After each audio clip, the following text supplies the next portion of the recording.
మలాకీ గ్రంథము మొదటి అధ్యాయము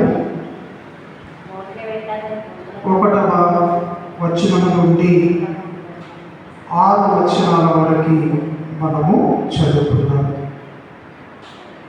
ఇశ్రాయేలీయులను గురించి మలాకీ ద్వారా పలుకబడిన యెహోవా సెలవిచ్చినదేమనగా, నేను మీ యెడల ప్రేమ చూపి ఉన్నాను, అయితే మీరు ఏ విషయమందు నీవు మా యెడల ప్రేమ చూపితి వందురు. ఏశావు యాకోబునకు అన్నగాడా, అయితే నేను యాకోబును ప్రేమించితిని, ఇదే యెహోవా వాక్కు. ఏశావును ద్వేషించి అతని పర్వతములను పాడు చేసి అతని స్వాస్థ్యమును అరణ్యమందున్న నక్కల పాలు చేసింది. మనము నాశనమైంది, పాడైన మన పొలములను వలన మట్టు పొందబడని ఎదోమీయులు అనుకొందురు. అయితే సైన్యములకు అధిపతి యెహోవా సెలవిచ్చినదేమనగా, వారు పట్టుకొన్నను, నేను వాటిని క్రింద పడదోయుదును. లోకులు వారి దేశపు భక్తిహీన ప్రదేశమనియు వారు యెహోవా నిత్య కోపాగ్నికి పాత్రులని పేరు పెట్టుదురు. కన్నులార దానిని చూచి ఇశ్రాయేలు సరిహద్దులలో యెహోవా బలుడుగా ఉన్నాడని మీరందరూ. చివరిగా 6వ వచనం, కుమారుడు తన తండ్రిని గణపరచుడు కదా, దాసుడు తన యజమానుని గణపరచుడు కదా. నా నామము నిర్లక్ష్యపెట్టే యాజకులారా, నేను తండ్రినైతే నాకు రావలసిన ఘనత ఏమాయను? నేను యజమానులనైతే నాకు భయపడు వాడెక్కడ ఉన్నాడు అని సైన్యములకు అధిపతి యెహోవా మిమ్మును అడుగగా, ఏమి చేసి నీ నామమును నిర్లక్ష్య పెట్టిమని మీరు అందరూ. ప్రార్థన చేసుకుందాం. కృప కలిగిన మా దేవ, దయ కలిగిన మా తండ్రి, నీకు వందనాలు. ఈ మధ్యాహ్న కాల సమయంలో చేయవలసిన మా అందరితో ఈ వాక్యం ద్వారా మాట్లాడమని, మమ్మలను బలపరచుమని, హెచ్చరించమని, పరిపరుపమని, మమ్మల్ని సరి చేయమని, క్రమశిక్షణ చేయమని, దినదినం మీ స్వార్థంలోనికి మీ వాక్యం ద్వారా మమ్మల్ని మీరు మలచుమని, ఈ వాక్య సత్యాలను శ్రద్ధగా విని నాయన మేము నేర్చుకొని వాటికి విధేయత చూపెట్టగలిగిన కృపను అయ్యా మీ సహాయం మాకు దయచేయమని ప్రార్థిస్తూ, కృపను మీ హస్తాలు మమ్మల్ని మేము అప్పగిస్తూ, మా అందరితో మీ వాక్యం ద్వారా మాట్లాడి మేము పొందబడి యేసు నామములో ప్రార్థించుచున్నాము తండ్రి. ఆమేన్. ఆమేన్.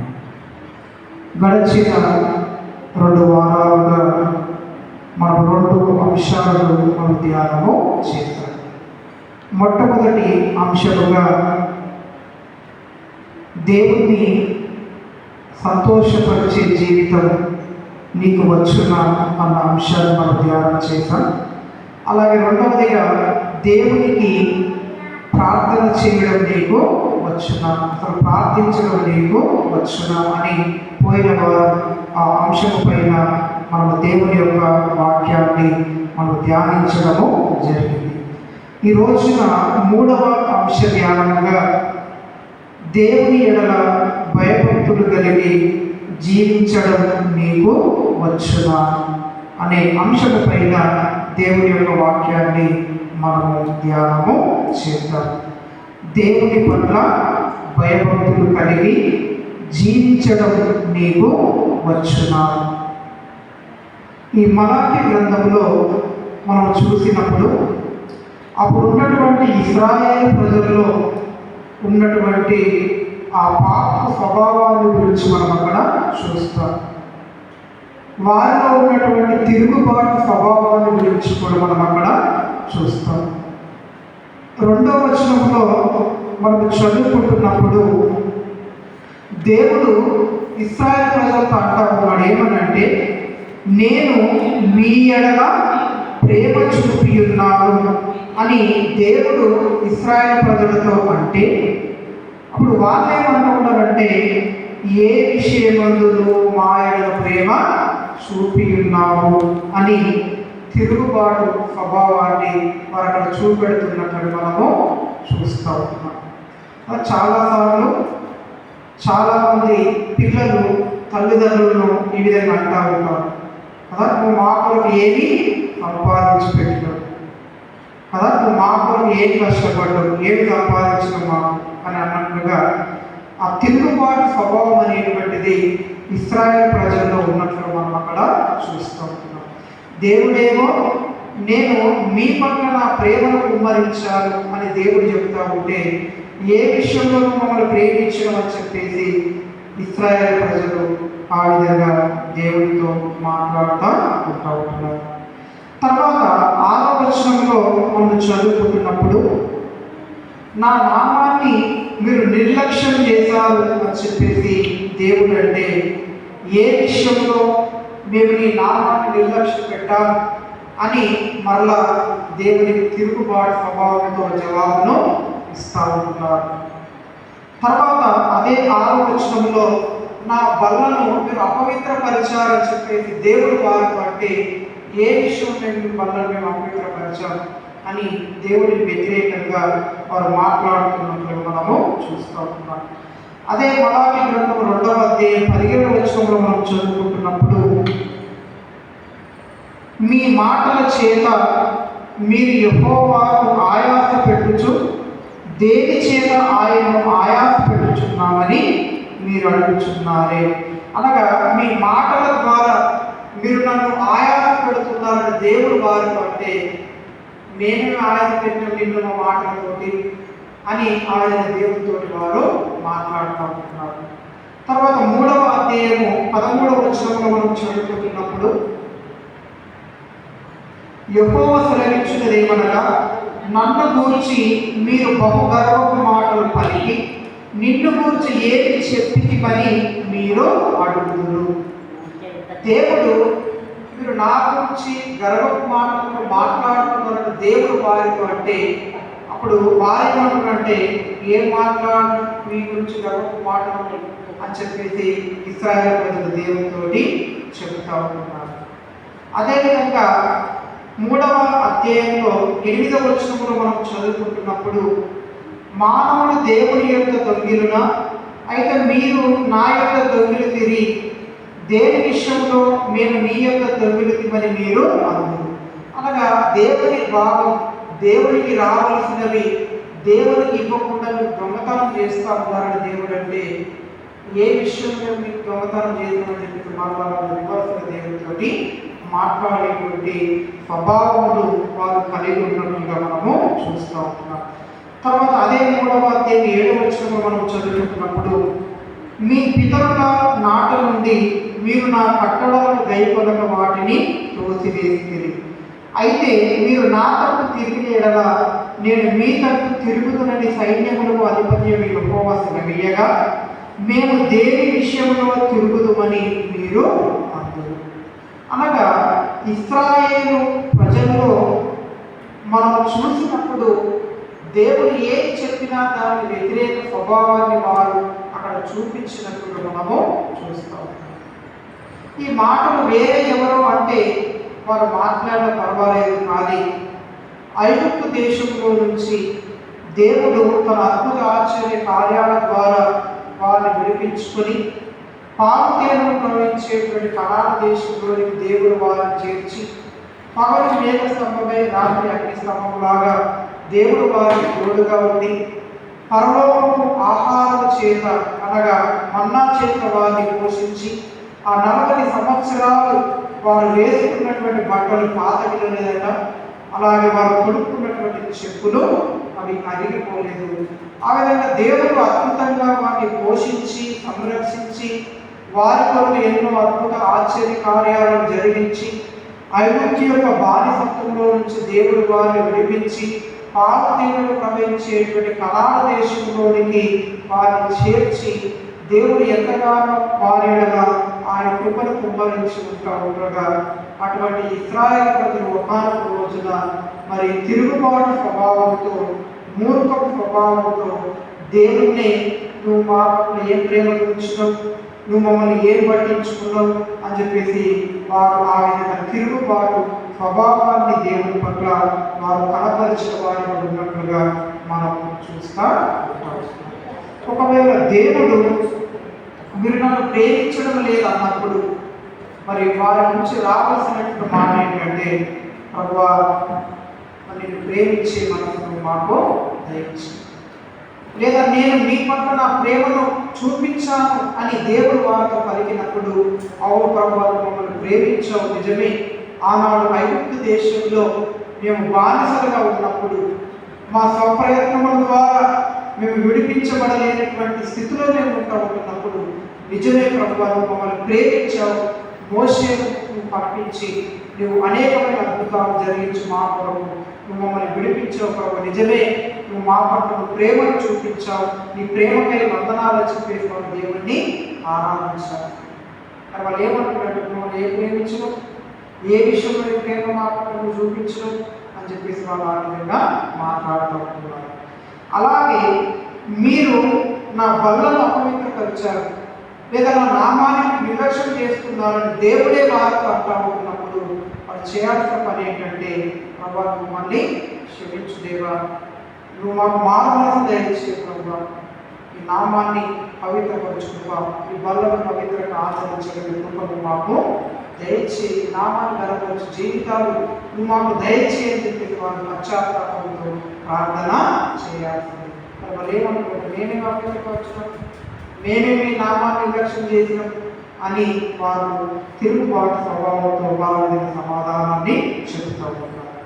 అలాగే మరి మీ మాటల చేత, మీ గర్వపు మాటల చేత నన్ను ఆయాస పెడతా ఉన్నారు అన్నప్పుడు, దేవాలయం మమ్మల్ని క్షమించు, మాకు మారు మనసు దయచి మాటలు ఎలా మాట్లాడి మాకు నేర్పించని చెప్పిన దేవుని దగ్గర పశ్చాత్తాపంతో ప్రార్థించాల్సి పోయి వారు మేమేం మాట్లాడినాం, మేమేమి ఆయాస పెట్టినామని చెప్పి ఆ విధంగా తిరుగుబాటు స్వభావంతో వారు సమాధానం ఇచ్చినట్టుగా, అలాగే మీరు నా మందిరంలో నిధిలోనికి రావాల్సినటువంటి దేవుని దశమ భాగంలో దేవుడికి రావాల్సిన కానుకలు మీరు దొంగిలిస్తూ ఉంటున్నారు అన్నప్పుడు, అయ్యో ప్రభువా మమ్మల్ని క్షమించు, ఇక్కడైనా మాకు బాధ మనసు దయచి నీకు ఇవ్వాల్సిన భాగాన్ని నీకు ఇచ్చే ఆ మనసును మనకు కలుగ చేయని చెప్పేసి అనాల్సింది పోయి అది ప్రార్థన చేయాల్సింది. వాళ్ళు ఏమంటున్నారంటే, నేనేం దొంగతనం చేసిన మీ దగ్గర అని చెప్పేసి వాళ్ళు ఆ విధంగా నిర్లక్ష్యంగా దేవుడితో జవాబును చెబుతూ ఉన్నారు.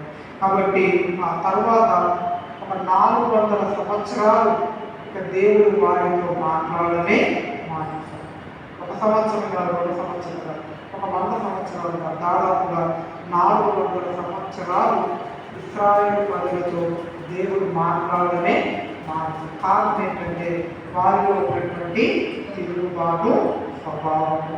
అందుకే మలాకి గ్రంథము అలాగే మత్తయి సువార్త మధ్య ఉన్నటువంటి ఆ 400 years ఏమంటే చీకటి కాలం అని చెప్పేసి అంటారు. అనగా ఆ 400 సంవత్సరాల కాలం వరకు కూడా దేవుడు వారితో మాట్లాడలేదు, దేవుడి ప్రత్యక్షత వారికి దయచేసి. మరలా ఎప్పుడు దేవుడు వారితో మాట్లాడంటే బాప్తిసం ఇచ్చి యోహాను వచ్చిన తర్వాత 400 సంవత్సరాల తర్వాత దేవుడు వారితో మాట్లాడము మనగా మొదలుపెట్టాడు.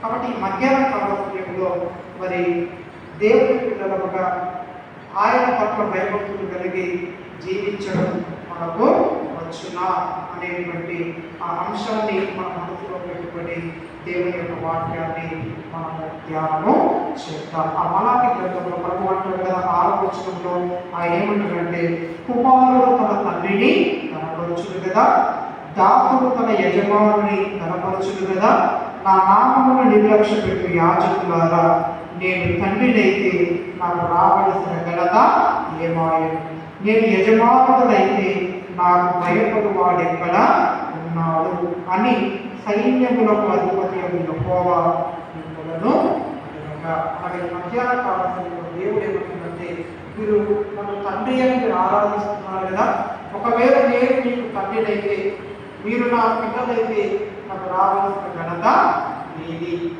నేను మీ యజమానుడైతే, మీరు నా దాసులైతే మరి నాకు భయపడేవాడు ఎక్కడా అని చెప్పేసి ప్రభు మధ్యాహ్న కాల సమయంలో ఆయన మనలను ప్రశ్నిస్తారు. కాబట్టి మధ్యాహ్న కాలంలో ఒక 3 విషయాలను మనం ఆలోచన చేసి ఆ తర్వాత మనం ప్రార్థనలోకి వెళ్ళిపోదాం. మొదటి విషయం ఏంటంటే, మనలో దేవుని భయములకు రుజువులు ఏమిటి? ఇది మొదటి మాట. రెండవదిగా, దేవుని భయములకు మూలాధారాలు ఏమిటి? అలాగే మూడవదిగా, దేవుని భయములకు సాక్ష్యాలు. ఈ 3 మాటలను మనం ధ్యానం చేసి ఆ తర్వాత మనం ప్రార్థనలోకి వెళ్ళిపోదాం. మొదటి మాట, దేవుని భయములకు రుజువులు ఏమిటి? నీలో దేవుని భయం ఉన్నది, నీవు దేవుని యొక్క భయభక్తులు కలిగిన వాడవే అనడానికి నీలో ఉన్నటువంటి రుజువులు ఏమిటి? లేదా ఒక వ్యక్తి, ఎవరైనా సరే ఒక విశ్వాసి దేవుని పట్ల భయభక్తులు కలిగి బ్రతుకుతున్నాడు అనడానికి రుజువులు ఏమిటి అన్న దానికి మనము పరిశుద్ధ గ్రంథంలో ఉంచుకునే రుజువులను మనము చూద్దాం. అందులో మొట్టమొదటి రుజువు ఏంటంటే, సామెతల గ్రంథంలో 19వ అధ్యాయము 23వ వచనాన్ని ఒకసారి మనము చదువుకుందాం. సామెతల గ్రంథం 19వ అధ్యాయము 23వ వచనం.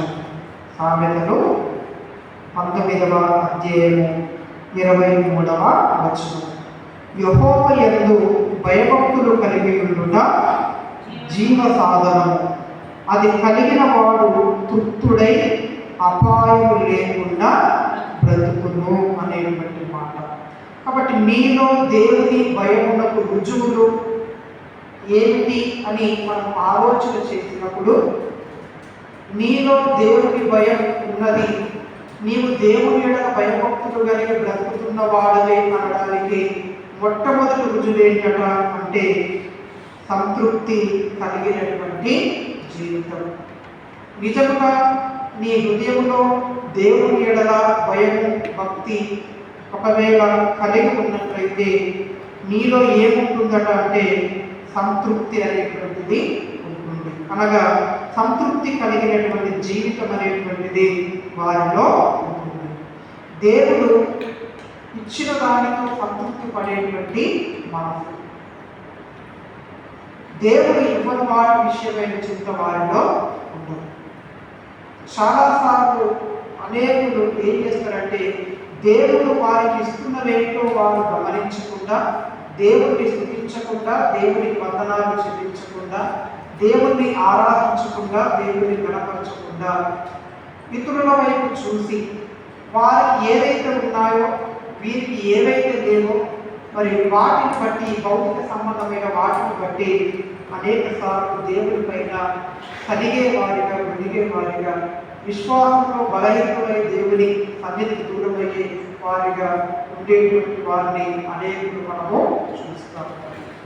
అనగా దేవుడు వారికి భౌతికపరమైన అనేకం ఇచ్చాడు కదా, ప్రభువు నాకు ఇవ్వలేదు కదా అని దేవుడు ఇచ్చిన వాటిని గుర్తించకుండా, దేవుడు ఇవ్వని ఏవైతే ఉంటాయో వాటిని నీవు జ్ఞాపకం చేసుకుంటూ వాటిని బట్టి కృంగిపోయి అసంతృప్తితో నీ హృదయంలో నిండిపోయి అనేక సార్లు దేవుడి మీద సరిగేటువంటి స్వభావాన్ని మనం అనేక సార్లు కలిగి ఉంటాము. కానీ నిజంగా మనలో దేవుడి యొక్క భయభక్తులు కలిగిన ఆ జీవితం ఒకవేళ మనలో ఉన్నట్లయితే మరి మనలో సంతృప్తి అనేటువంటిది ఉందట.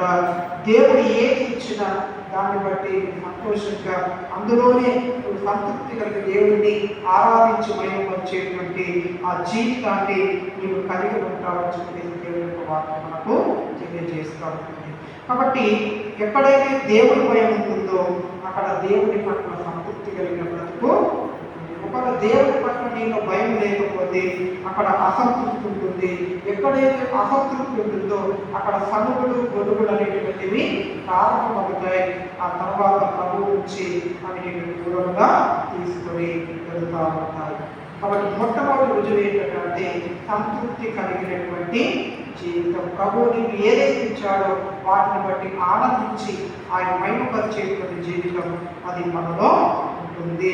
ఎబ్రీ పత్రికలో 11వ అధ్యాయంలో 5వ వచనంలో మనం చదువుకుంటున్నప్పుడు, ఎబ్రీ పత్రిక 13వ అధ్యాయము 5వ వచనంలో మనం చదువుకుంటున్నప్పుడు అక్కడ దేవుని యొక్క వాక్యం ఈ విధంగా రాస్తున్నది.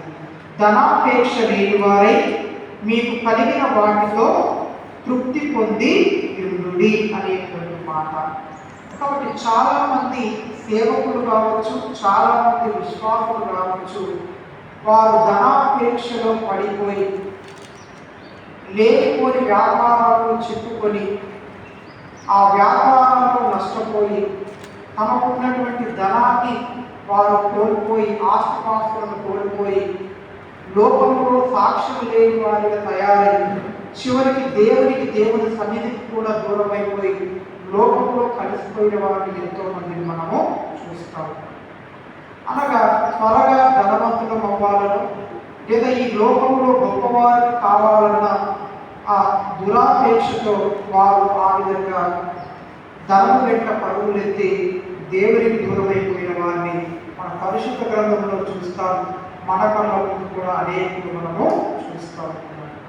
కాబట్టి గేహాజీ, అలాగే ఆకాను, అలాగే యేసుక్రీస్తు ప్రభు శిష్యులలో ఒకరైన యూదా వారి ఇహలోక సంబంధమైన ధనము వారు ప్రేమించి వారు దేవునికి దూరమైపోయిన వారిగా వారు దేవుని కొరకు విధేయతను మనం అక్కడ చూస్తాం. దేవుడు వారు అనుగ్రహించిన వాటితో వారు సంతృప్తి చెందలేదు, కానీ మరింత దురాపేక్షతో వారు ముందుకు వెళ్ళిపోయి వారు దేవుని ఉగ్రతకు గురి అయిన వారిగా ఉన్నట్లు మనం అక్కడ చూస్తూ ఉన్నాం. అలాగే ఫిలిప్పీ పత్రిక 4వ అధ్యాయంలో మనం చదువుకుంటున్నప్పుడు ఫిలిప్పీ పత్రిక 4వ అధ్యాయంలో మరి 11వ వచనం మనం విన్నాం. ఫిలిప్పీ పత్రిక 4వ అధ్యాయము 11వ వచనము. నాకు కొదువ కలిగినందున నేను ఇలా చెప్పుట లేదు, నేను ఏ స్థితిలో ఉన్నను ఆ స్థితిలో సంతృప్తి కలిగి నేర్చుకున్నాను అనేటువంటి మాట. దీన స్థితిలో ఉండనెరుగుదును, సంపన్న స్థితిలో ఉండనెరుగుదును, ప్రతి విషయంలోనూ అన్ని కార్యములలోనూ కడుపు నిండి ఉండుటకును, ఆకలి కొని ఉండుటకును, సమృద్ధి కలిగి ఉండుటకును, లేనిలో ఉండుటకును నేర్చుకొని ఉన్నాను. నన్ను బలపరచు వాని యందే నేను సమస్తము చేయగలను. కాబట్టి ఎవరిలోనైతే దేవుని పట్ల భయభక్తులు కలిగినటువంటి జీవితం ఉంటుందో వారిలో సంతృప్తి కలిగినటువంటి జీవితము ఉంటుంది. అనగా దేవుడు వారిని ఏ స్థితిలో ఉంచినా, ఎటువంటి పరిస్థితులు ఉన్న వారిని నడిపిస్తున్నప్పటికీ కూడా వారు దేవుని పట్ల సంతృప్తి కలిగిన వారే దేవుని మహిమపరిచే జీవితాలు వారు కలిగి ఉంటారు. ఇది మొట్టమొదటి రుజువు. నీలో దేవుడి భయం ఉన్నది, నువ్వు దేవుని పట్ల భయభక్తులు కలిగి బ్రతుకుతున్నావు అనడానికి మొదటి రుజువు ఏంటంటే సంతృప్తి కలిగినటువంటి జీవితం. ఇది మొదటి రుజువు.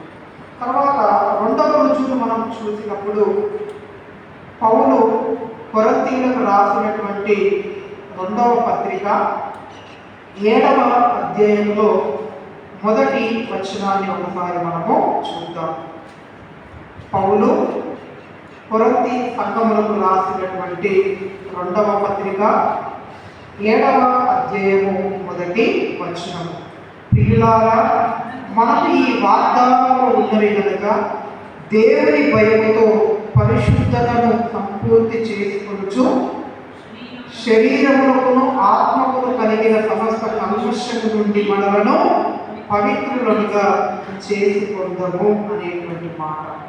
కాబట్టి నీవు దేవుని పట్ల భయభక్తులు కలిగి జీవిస్తున్నావు అనడానికి రెండవ రుజువు ఏంటంటే, ఎవరిలోనైతే దేవుని యొక్క భయభక్తులు వారు కలిగి ఉంటారో వారు పరిశుద్ధమైనటువంటి జీవితాన్ని వారు జీవిస్తారు.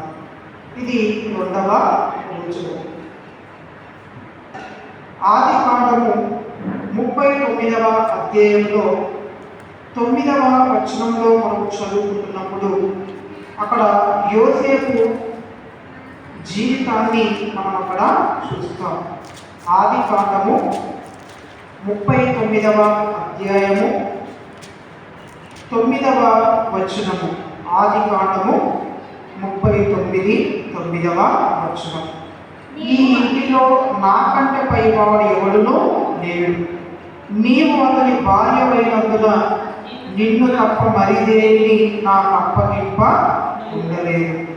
కాబట్టి నేను ఇంత ఘోరమైన దుష్కార్యం చేసి దేవునికి విరోధంగా పాపం పట్టుకొందునని తన యజమానుని భార్యతో అనేటువంటి మాట. కాబట్టి యోసేపు దేవుని పట్ల భయభక్తులు కలిగినటువంటి వాడు కనుక ఆయన పాపం చేసే అవకాశం మనకు వచ్చినా కూడా ఆ పాపాన్ని విడిచిపెట్టి ఆయన పారిపోయి తన పరిశుద్ధమైనటువంటి జీవితాన్ని తాను కాపాడుకున్న వాడుగా ఉన్నట్టుగా మనం అక్కడ చూస్తూ ఉంటాం. కాబట్టి దేవుని పట్ల భయభక్తులు కలిగిన వారు పరిశుద్ధమైన జీవితాన్ని వారు కలిగి ఉంటారని, పాపం నుండి తమను తాము వారు ప్రత్యేకపరుచుకొని దేవుని భయపూర్వకం వారు జీవిస్తారన్న విషయాన్ని మనం ఇక్కడ జ్ఞాపకము చేసుకోవాలి. కాబట్టి నీ ఇంట్లో దేవుని భయం ఉంది, నువ్వు దేవుని పట్ల భయభక్తులు కలిగి జీవిస్తున్న వాడవే అనడానికి రెండవ రుజువు ఏంటంటే, దేవుడు పరిశుద్ధుడై ఉన్న ప్రకారం నీవు కూడా పరిశుద్ధుడుగా లోకంలో జీవిస్తావు, పాపాన్ని అసహించుకుంటావు, దేవుని పరిశుద్ధతను నీవు ప్రేమిస్తావు. ఇది రెండవ రుజువు. తర్వాత మూడవ రుజువు ఏంటి అని మనం చూసినప్పుడు, యోబు గ్రంథం 1వ అధ్యాయము 8వ వచనం. యోబు గ్రంథం 1వ అధ్యాయము 8వ వచనం. అందుకు యెహోవా, నీవు నా సేవకుడైన యోబు సంగతి ఆలోచించితివా? అతడు యథార్థవంతుడును న్యాయవంతుడునై దేవుని యందు భయభక్తులు కలిగి చెడుతనము విసర్జించినవాడు. భూమి మీద అతని వంటి వాడెవడునో లేడు. ఈ సాక్ష్యం ఎవరిస్తా ఉన్నారు యోగుల గురించి అంటే, దేవుడే సాక్ష్యము ఇస్తా ఉన్నారు. ఏమని? భూమి మీద అతని వంటి వాడు ఎవడునో లేడని. యోగు యథార్థవంతుడని, యోగు న్యాయవంతుడని, యోగు దేవుని భయభక్తులు కలిగి జీవించేవాడని, యోగు దేవుని పట్ల భయభక్తులు కలిగి తనలో ఉన్నటువంటి చెడుతనంతా కూడా విడిచిపెట్టిన వాడని దేవుడే యోగుని గురించి సాక్ష్యం ఇస్తున్నట్టుగా మనము చూస్తాం. కాబట్టి నీవు దేవుని పట్ల భయభక్తులు కలిగిన వాడవే అనడానికి మూడవ రుజువు ఏంటంటే, చెడుతనమును మనము అసహించుకుంటాం, చెడుతనమును మనము విసర్జించే వారిని మనము ఉంటాము.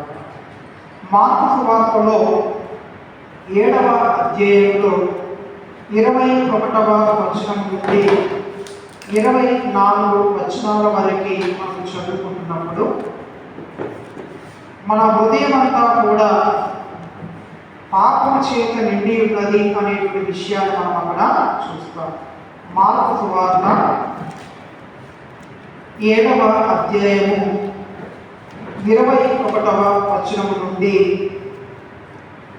23 వచనాల వరకు. మనుష్యుని లోపల నుండి బయలు వెళ్ళున్నది మనుష్యుని అపవిత్రపరచును. లోపల నుండి అనగా మనుష్యుల హృదయంలో నుండి దురాలోచనలను, జారత్వములను, దొంగతనములను, నరహత్యలను, వ్యభిచారములను, లోపములను, చెడుతనములను, కృత్రిమమును, కామ వికారమును, మత్సరమును, దేవదూషణయు, అహంభావమును, అవివేకమును వచ్చును. ఈ చెడ్డవన్నీ లోపల నుండి బయలువెళ్ళి మనుష్యుని అపవిత్రపరచునని ఆయన చెప్పారు. అనగా మానవుని హృదయంలో నుంచి ఈ 13 చెడ్డ లక్షణాలు బయటకు వస్తాయి.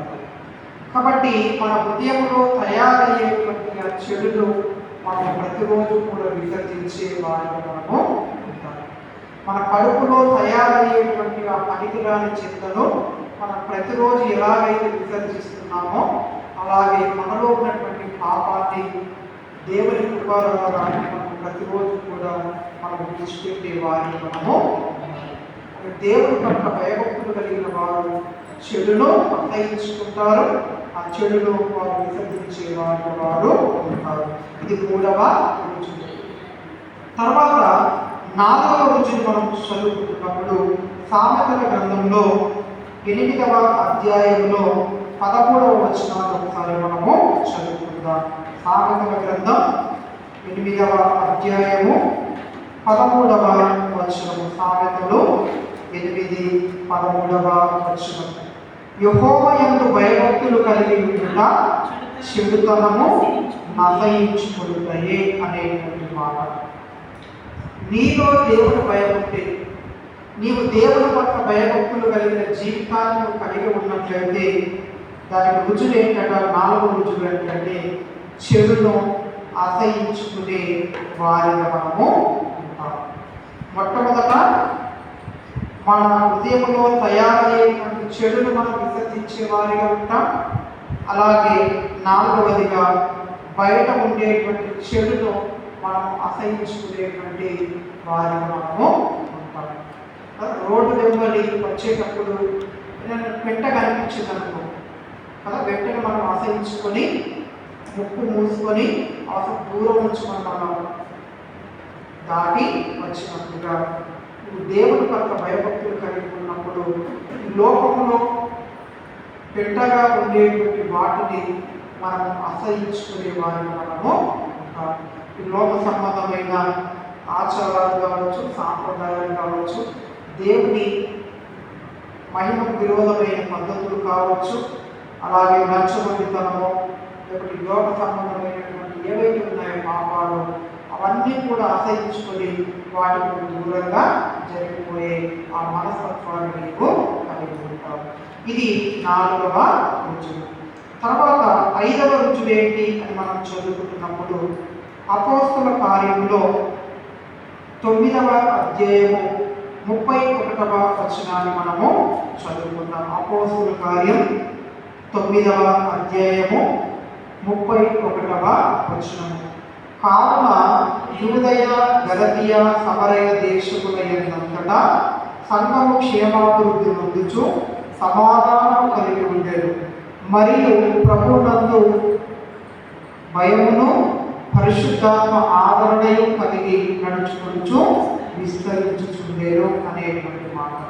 కాబట్టి దేవుని పట్ల భయభక్తులు కలిగిన వారిలో కనిపించేటువంటి 5వ రుజువు ఏంటంటే ఒకరి క్షేమాభివృద్ధి కొరకు ఒకరు ప్రార్థించడం, ఒకరినొకరు ఆదరించడం, ఒకరితో ఒకరు సమాధానం కలిగి జీవించడం, అలాగే విస్తరించడం, అభివృద్ధి చెందడం, ఫలించడం అనేటువంటి ఆ లక్షణాలు వారిలో కనిపిస్తూ ఉంటాయి. కాబట్టి ఒక వ్యక్తి దేవుని పట్ల భయభక్తులు కలిగి బ్రతుకుతున్న వాడే అనడానికి 5 రుజువులను మనము చూస్తాం. మొట్టమొదటి రుజువు దేవుని పట్ల సంతృప్తి కలిగినటువంటి జీవితం. దేవుడిని ఏ స్థితిలో వచ్చినా, ఎటువంటి పరిస్థితులు కూడా దేవుని నడిపించినా కూడా ఆ స్థితిలోనే దేవుని యందు ఆనందించేటువంటి మనసును మనం కలిగి ఉంటాం. ఇది మొదటి రుజువు. అలాగే 2వదిగా పరిశుద్ధమైనటువంటి జీవితం. అలాగే 3వదిగా నీలో ఉన్నటువంటి చెడును విసర్జించేటువంటి లక్షణం. అలాగే లోకంలో ఉండేటువంటి చెడును, దేవునికి విరోధమైన వాటిని అసహించుకునేటువంటి మనస్సులు. అలాగే చివరిగా ఒకరి క్షేమాభివృద్ధి కోసం ఒకరు ప్రయాసపడే మనస్సు, ఒకరినొకరు ఆదరించుకునే మనస్సు, ఒకరితో ఒకరు సమాధానం కలిగి జీవించేటువంటి మనస్సు, అలాగే విస్తరించడం, ఫలించడం, దేవునిలో అభివృద్ధి చెందడం అనేటువంటి ఆ రుజువులు వారిలో మనకు కనిపిస్తాయి. ఇది మొదటి మాట. తర్వాత 2వదిగా దేవుని భయమునకు రుజువులు లేదా దేవుని భయమునకు మూలాధారం. అనగా ఏ విధంగా మనలో దేవుని భయం అనేటువంటిది మనలో కలుగుతుంది, ఏం చేస్తే మనలో దేవుని పట్ల భయభక్తులు మనలో కలుగుతాయి అనేటువంటి దానికి మనము జవాబు మనము చూద్దాం. యెషయా గ్రంథంలో 8వ అధ్యాయంలో 13వ వచనాన్ని మనం చదువుకుంటున్నప్పుడు, యెషయా గ్రంథము 8వ అధ్యాయము 13వ వచనాన్ని మనం చదువుకుంటున్నప్పుడు అక్కడ దేవుని యొక్క వాక్యం మనకి ఈ విధంగా సెలవిస్తూ ఉంది.